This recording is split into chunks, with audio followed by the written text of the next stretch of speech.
that only 1 in 3 people with a learning disability have somebody they can call a friend. The year 2014.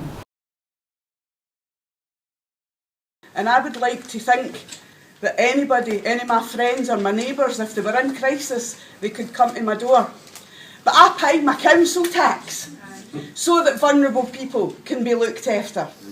You know, and we've seen this move from rights to charity. We've got to put a stop to it right now. My mother told me never allow them to put rose-coloured spectacles on the past because it was bloody brutal and people had to be embarrassed going down to the parish and begging for food, and it's exactly what's happening in our city today. People having to go to food banks. You know, it's unbelievable. So yeah, we need to look after each other, but more importantly, we need to fight. We need to fight to stop Glasgow getting back to the 1930s. When they say warfare, we say welfare. When they say warfare, we say welfare. Jean was in it the other night and there was 4 people in it. Because you built new day centres, but you're asking poor people, £15 you're asking for people to go to the wee club, which previously, as Glaswegians, we looked after our old people and we didn't charge them £15. And the other thing is, after everything you've heard today, after the chaos and the misery and the despair, and my poor sister at the back here, who can't get an answer as to where her badly disabled son is expected to pay money out of money that's being hammered by Westminster and Atos and all the rest of it. And basically, disabled people in this country are under an ideological attack. And what is Glasgow City Council doing? They're piling on even more misery. But as Ian just said, there is alternatives. And we, as Glaswegians, need to take these alternatives and we need to stand up and show the rest of the country, just like we did with the bedroom tax. Scottish women realise if we get organised and we stand up for ourselves, we can make a difference. So believe me, we are getting organised. Okay, thanks.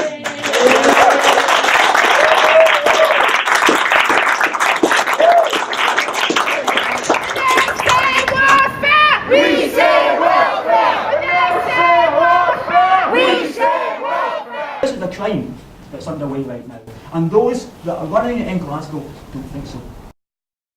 And putting a cost on disabled and learning disabled people for the privilege of being part of a community. When the same community doesn't pay for the use of the community centres, but if you're disabled, you will pay. And what they're doing in these community centres and church halls is having a game of pool, getting the nails painted, and that's to be it for the next 30, 40 years.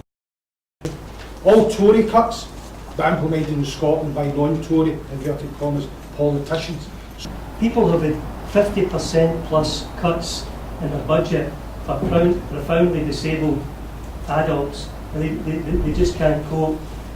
I think the majority of people who are making out personalisation are your provider companies, your charities, your taxi drivers, anybody and everybody but the person that's supposed to be benefiting.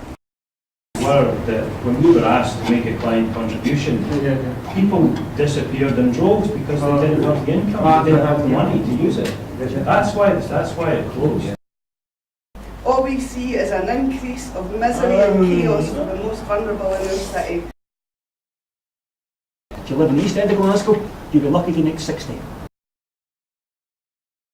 I've got a carer, I'm under compulsory order, and I have to pay £26.50 a week for 1 hour. They just take me about 4 times a year to see the psychiatrist. That's all they do for me. I think this is scandalous. We wrote a formal complaint, a letter of formal complaint to the council. They wrote back to us and said that we weren't allowed to complain. Some of the politicians are out of control, some of the senior officers are out of control in Glasgow City Council, threatening unions. What does it mean, when in this woman's case, the psychiatrist has said that her son was at risk of suicide if his service was cut? And that, the computer said the answer. I mean, over the last 5 years, there's been 40,000 council jobs cut in Scotland. You know, I was lucky enough for a while. I worked for social work in Glasgow, and I was really proud of the fact that I went out and I helped to give people services. And I know that the folk in here today that are working in social work are absolutely horrified at what they're being expected to do. Just getting back into social work, I see it now as a profession that's completely and utterly depoliticised. It's now a version of civil service. It doesn't matter who's in politically, they will carry out the orders of whoever's in office, whether or not that contravenes the value base and professional ethics that govern the profession.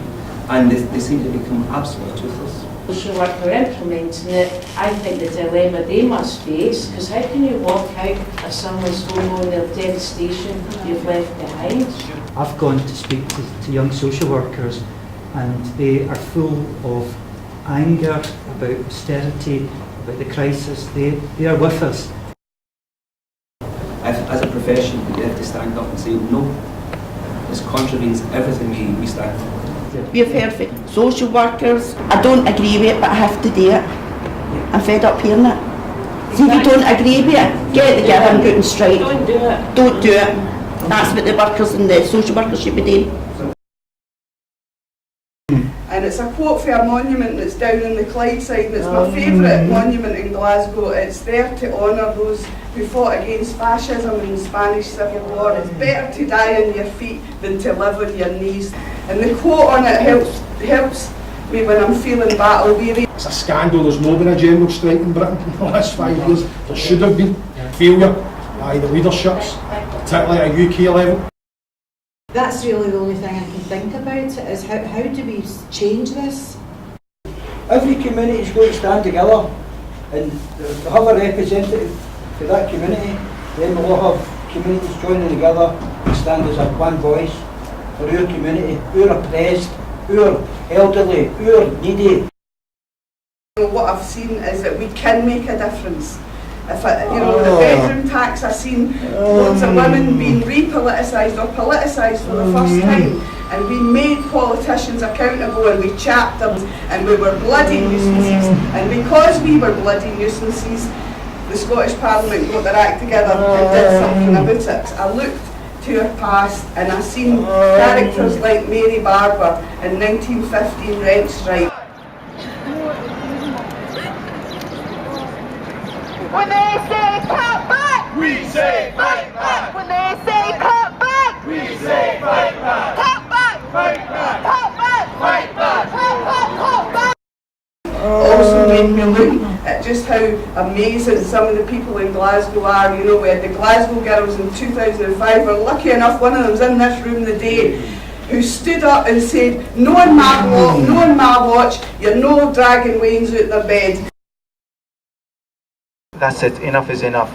We have to have some change in our country. We need freedom. We want freedom.